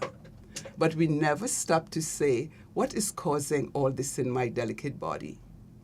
Our bodies are our containers. They carry you inside of them. And the you is really your mind, your emotions, and your spiritual self. The container is what carries all that. So if you think or feel that you're free from the stories we're hearing today, or you're free from the energy of violence which is existing all around us, if you feel that you're safe, you are not. You are not because you hear it, you think it, you feel it, and it plays itself out through your physical self. So we are comfortably living in a sick space. So in an attempt to thrive and to reach our highest potential, each and every one of us got to begin to think about what you can do to make a difference. How can you speak out? Sisters out there, stop holding and blaming and shaming other sisters, because it's affecting you as well, directly or indirectly. So you can't pretend to me because I got it. But you can pretend to all around you in your attempt to survive the life you're living. So with all the mental health issues and all the physical issues that we see and hearing, or I see and hear, I would often say, you're living in a very unsafe environment. Violence is everywhere in the world. We have violence everywhere. But I am not talking about everywhere right now. I am talking about me. I'm talking about you. I'm talking about my beautiful country where I was born, called Trinidad and Tobago. So let me open this up for my sisters around the table to throw anything at me, because I'm always ready. I would like if you could talk about what I shared about the autoimmune diseases and I don't have much to talk about that. You can talk about it because you are experiencing it. And I did touch that stress and the emotional and spiritual suffering plays out in our bodies, and you are experiencing that. And it plays out in different ways. So when I hear all the sisters come to me and they share their pain, and then they say, girl, I had a migraine headache this morning, or girl, I have these menstrual cramps and I've been bleeding for 10 days and the pain is so severe, I comfortably stop them and say, talk about your stress. Then aunt of, I often hear, I don't have stress. I went up to Toko and I had a nice weekend. But you went to Toko with the abuser. Talk about your stress. What is stressing you? Go deep, think it through clearly, and figure out, and invest in yourself. I know I have people around me, they invest in everything else but self-care or wellness. And it's easy to do what you do, and that's all great, and that's all good. But if you want to live high-quality life, pay attention, dissect the conversation here today, and figure out how you can make a change, what you can do for you. What you can do for you before you attempt to give the man good sex, or before you attempt to take care of the children or the dog or the aging parents, or the children you're teaching at school, or the community you're working with. You have to be well. You have to be well first before you can do all of that.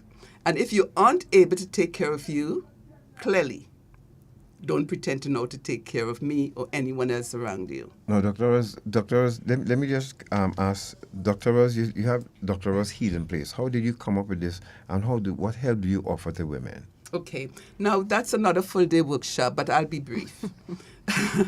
About 30 or 35 years ago, I was privileged, if I may use that word, to have the opportunity to go into almost every woman's shelter in Ontario to do some consultation as a consultant, to look at policy development, board development, staff development, and to really look at and to work as a mediator and a facilitator for staff in conflict, and to make recommendation to government to see if they should be funded or not.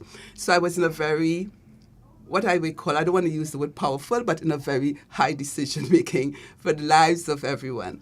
And I went into a little house in Scarborough, Ontario, and it was dilapidated, it was poorly funded, it was molded, mold was everywhere, and the situation was horrible.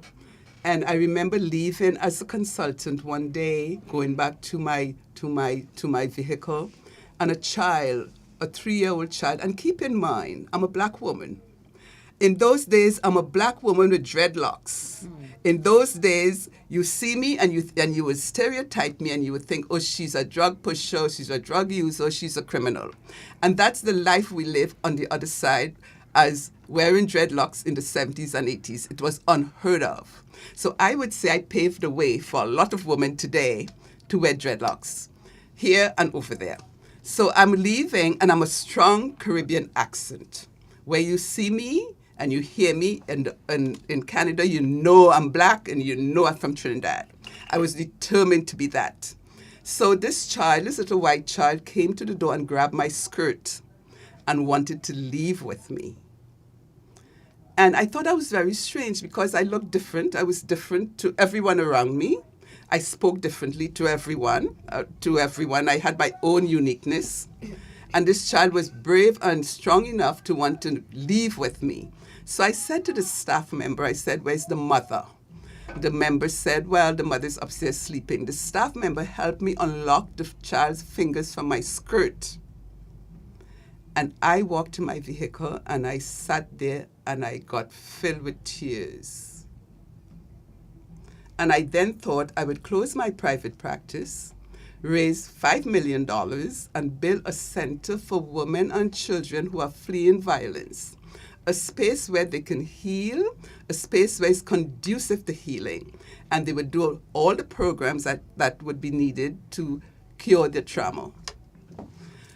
So at that point, I took up my car phone, which was a huge piece of equipment at the time, and I called my girlfriend, who happens to be black, and I said to her, I want to close my private practice, and I want to do this for women and children. And she said to me, Roz, why would you have all that education and do something like that? That does not pay. At which time I just cut her off because she was taking away my thunder. I cut her off and I called my dear friend who happens to be white. Her name is Senator Mary Lou McPhedran. At that time, she was just a lawyer. I called Mary Lou and I said, Lulu, where are you? Lulu said that she was at the Women's College Hospital. I said, can I meet with you tonight? She said, come and meet me at the McGill Club. I said to her, you know, Mary Lou, when I come to McGill Club, they would often think I'm your housekeeper, which is true, because it was a white woman, rich white woman's club. And Mary Lou said, never mind that, you come and meet me there. I met Mary Lou at the McGill Club, and we sat in a hot tub. She sat on top and I was in the water. I lifted my eyes to her and I said, she looked down at me with her big blue eyes, and I said to her, Lulu, I want to close my private practice and raise money to build a center for abused women and children and to work towards the eradication of violence because the world is suffering and women are dying. Mary Lou then looked down at me and Mary Lou said, Roz, do you know the magnitude of such a project? I said, yeah. And she said, but you know, if anyone can do it, it's you. That was the last person I spoke to, and I said nothing to no one else because I was concerned that people would get into it, oh, what you're trying to prove, or you can never do that, or why you want to spend your money on that does not pay, women, and I heard all that. So I went on a journey. I negotiated with 3 levels of government. I went around the world with my briefcase doing the anti-violence work that I do. Each time I got on a stage, I told the audience in Europe that we need to do this, and I want to do this in Canada.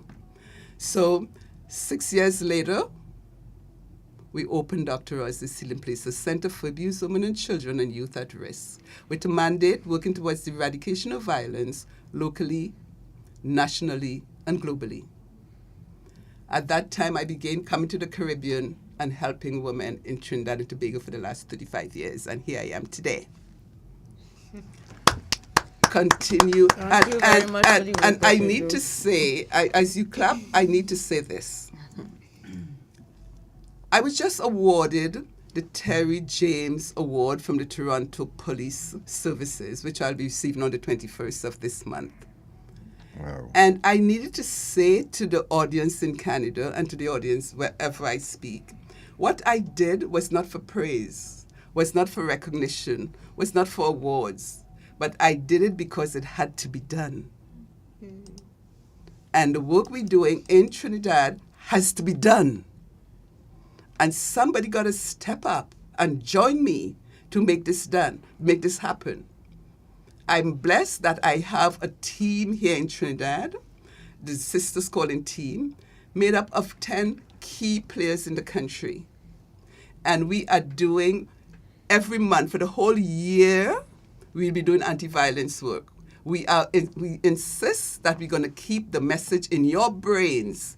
It would penetrate your psyche, and it would not be a say something on a radio station today, and tomorrow life goes on. Because every day a woman or a child in my lovely country is being violated. About a couple of weeks ago, I'm in Grenada doing the same pieces of work. A friend of mine in Trinidad called me and said something like this to me. She said, Roz, 5 women were killed in Trinidad in 6 days. Now let that penetrate your psyche. And tell me, with all the burglar proofing, and with all the security, and with all the fancy cars we're driving, tell me if you are immune to what I'm talking about. So our work is not, as one of my colleagues on my team said to me recently, he said the work we do is not sexy and it's not glamorous. It's hard work. It's difficult work. And I'm blessed that I have 3 or 4 brothers on my team here in Trinidad who, join me to take the lead to stop the violence. And we are doing this in so many different ways. We are in schools. We are training teachers. We are training police. We are training NGOs. We are doing walks and run. Last week we had the walk-run awareness in Arima. We are doing it in different parts of the country. We are doing open forums. So when you hear Sisters Calling, sisters really calling on brothers to join the movement to help eradicate violence against women and girls. And there are such great brothers out there. Garth has joined us. And I'm not name calling, but Sisters Calling got some great souls. And if you listen to the song, the theme song of the project, Sisters Calling, we want brothers with souls, souls without holes, brothers who don't love to brute and control. Join us. So we are going on stage in October, on stage bringing the production Sisters Calling out of Canada into Trinidad in honor of Marcia Henville. Marcia Henville is a woman I met one-to-one with, and someone told me to speak with her because she was going through an abusive situation. I met with Marcia for 3 hours. Marcia talked about Carnival, talked about my hair, talked about her hair, talked about England, talked about the community. And then when I was about to leave, Marcia said to me, Dr. Raz, I have a friend. She's going through this. What would you tell her? I leaned into Marcia and I said, you sure you're not talking about yourself? I knew she was talking about herself. She said, no, it's a friend. I gave Marcia a safety plan for her friend, and I left. I left with a heavy heart, but I knew I did what I can do. 3 days later, I got a phone call from Trinidad. Or 4 days later, somewhere there. And the phone call went like this. Roz, where are you? I told them where I was. She said, here now. Marcia's husband just killed her, you know. I said, what? Then after that, another woman called me. Roz, Marcia just got murdered. So we are dedicating this production for Marcia Henville, bringing life to the story, not her story, but a production that we move around with on the other side of the world, just adjusting it to Trinidad. And we'll be on the Napa stage, and I believe it's the end of October. So keep that in your books. Block that date. Don't travel. I think that's Tobago Carnival that weekend, I think. So hang out in Trinidad and give a wine at Napa. And stay tuned to Iron Dependency. You'll be hearing all about what Sisters Calling is doing in Trinidad and Tobago throughout the year, starting on International Women's Day, which is on the 8th of March. So before we take some calls to get some encouragement for these women we have in studio here, Shortman, could you put up and we ask Natasha to share this news of the counter-trafficking unit as well, and what they are doing, because most of the people at the counter-trafficking unit rescue are women who went through the same thing Krie went through. And some of them, Krie, the substance abuse, how did it? Were you able to relieve yourself of that demon eventually? Or, some women get hooked and continue to go after the drugs and the alcohol. How were you able to get out of that, though? No, fortunately, I didn't get hooked. I understood in the moment that what it was used for, and I didn't have any attachment more than the situation at hand. Okay. Yeah. Natasha, can you share the update of the arrest details of Justin Thomas, a.k.a. Tinka, in Operation Thinking Point. So following the CTU's earlier report on Monday, the 3rd of February, regarding the multi-agency Operation Thinking Point in Point Fortin, we have some additional details. The individual apprehended is 42-year-old Trinidad and Tobago national, identified as Justin Thomas, a.k.a. Tinka, and the arrest was made at Lamppost 1 Warden Road, Point Fortin. Justin Thomas now faces 3 counts of trafficking in children and 1 count of possession of cocaine. He was formally charged on the 5th of February and subsequently appeared in court on the 6th of February. Bail has been set with a surety of $300,000. As part of his bail conditions, Mr. Thomas is required to sign in at the Point Fortin station between 6 a.m. and 6 p.m. on Thursdays and Saturdays. So that raid that was made on a place in I think Caripachima, I think it was, where they discovered several victims of human trafficking, including minors. Mm-hmm. 1 man has been arrested, at least to answer to what was taking place at that location. And the So other we- articles, Article B and C, of course, the CTU have been going around to schools. Yes. And we have some pictures to show you of them in action.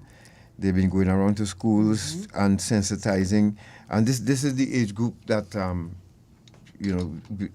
people target, even younger. So the CTU is doing prevention work now by going around to schools with Trinity Dance Theatre. Correct. And, showing that that short film Silenced. Yes, silenced. And, this is where we have to reach now. It's happening with drugs. It's happening with human trafficking, education in our schools. Imagine we have to expose our children to this type of education.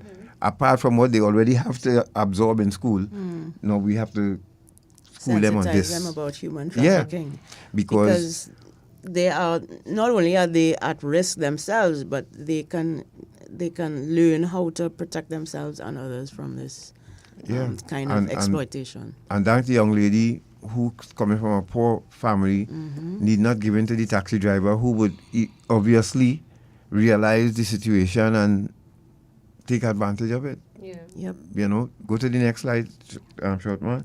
And let's take some calls. The CTU school tour has reached over 1,200 students, and along with the Trinity Dance Theatre and the film Silenced, the CTU is engaging high school students in an effort to sensitize them to the issues surrounding human trafficking. And that short film called Silence is a key element of their approach in this school tour, using powerful storytelling through dance, spoken word, and movement to help students connect emotionally with the issue. And that is in line with what we are talking about today, about how these stories impact us and how the arts, can help to send that message, because we heard Dr. Ross with her song, right? We know how powerful music and the arts, dance, drama, And the production can really send the message that we want people to receive. So congrats to the CTU on this effort, and we will continue on our independency to highlight. Yes. So we have just a few minutes. Some quick calls, 6223967. Hello, good morning.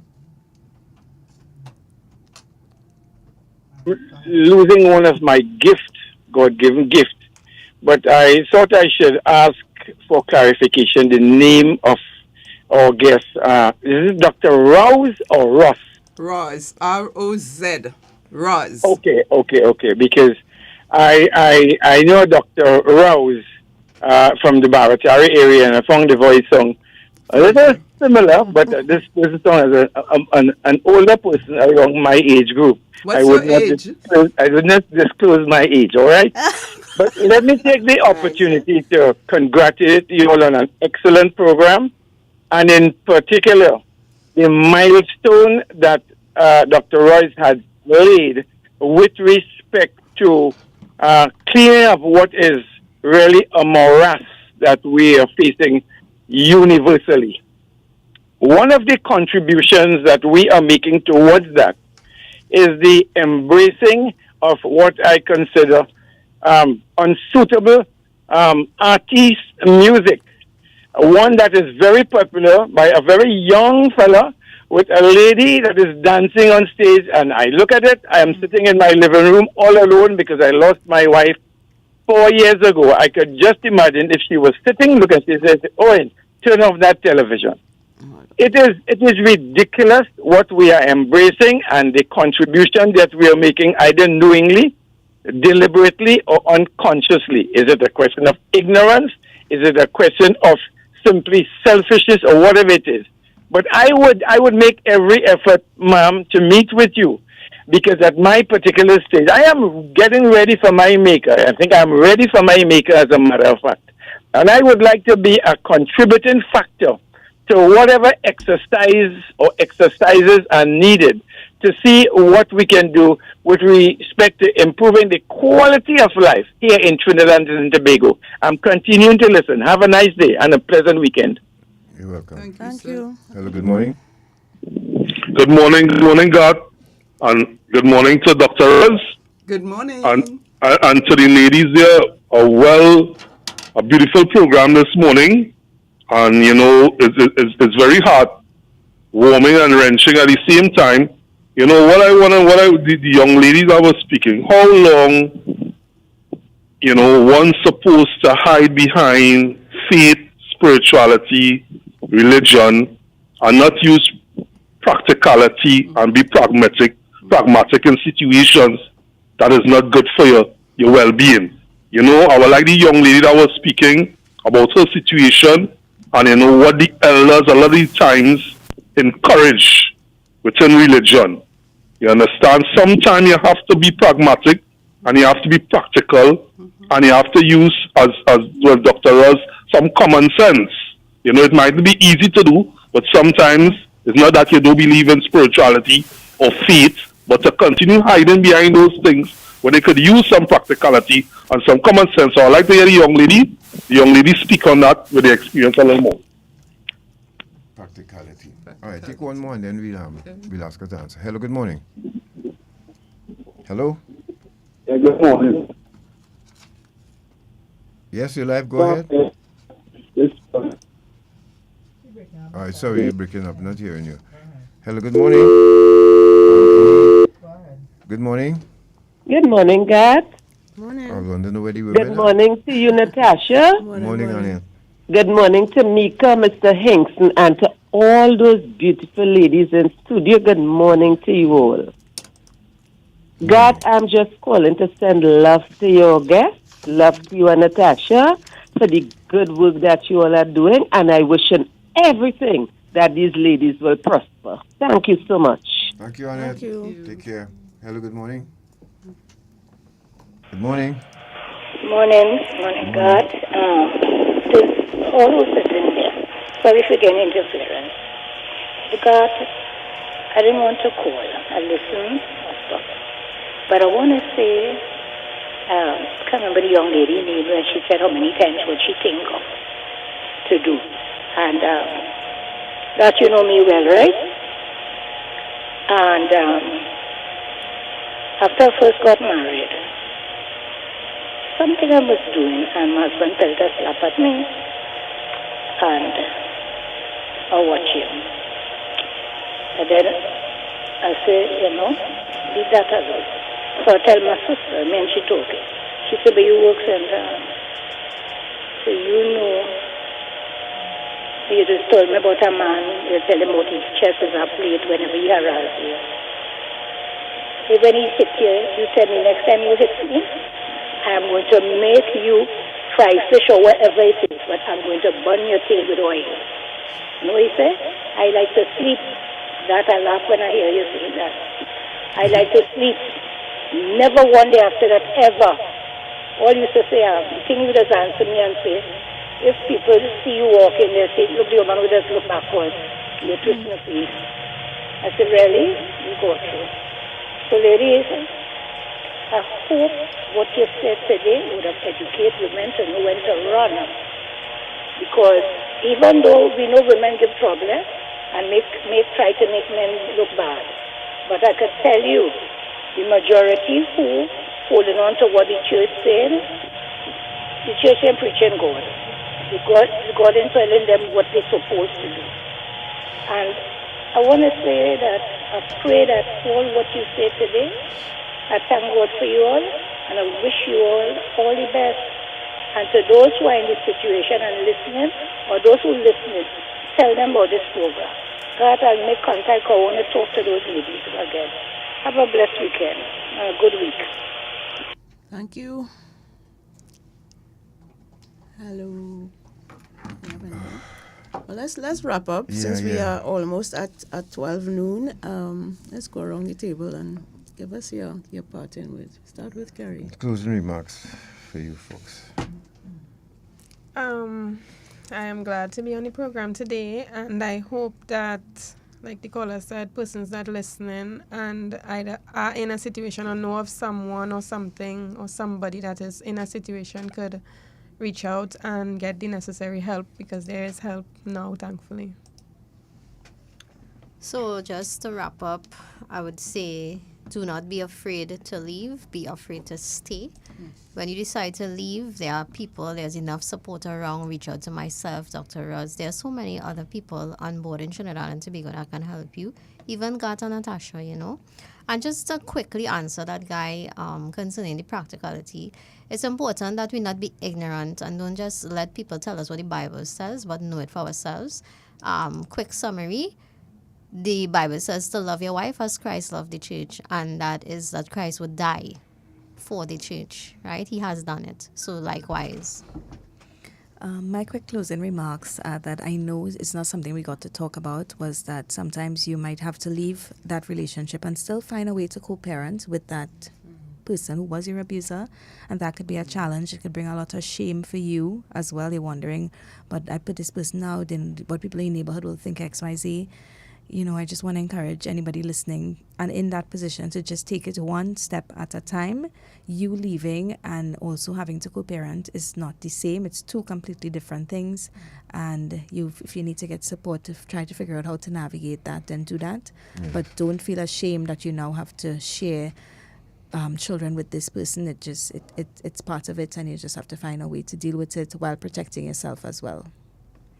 Kamika? Yeah, she said that piece already. Oh, sorry. I just distracted here.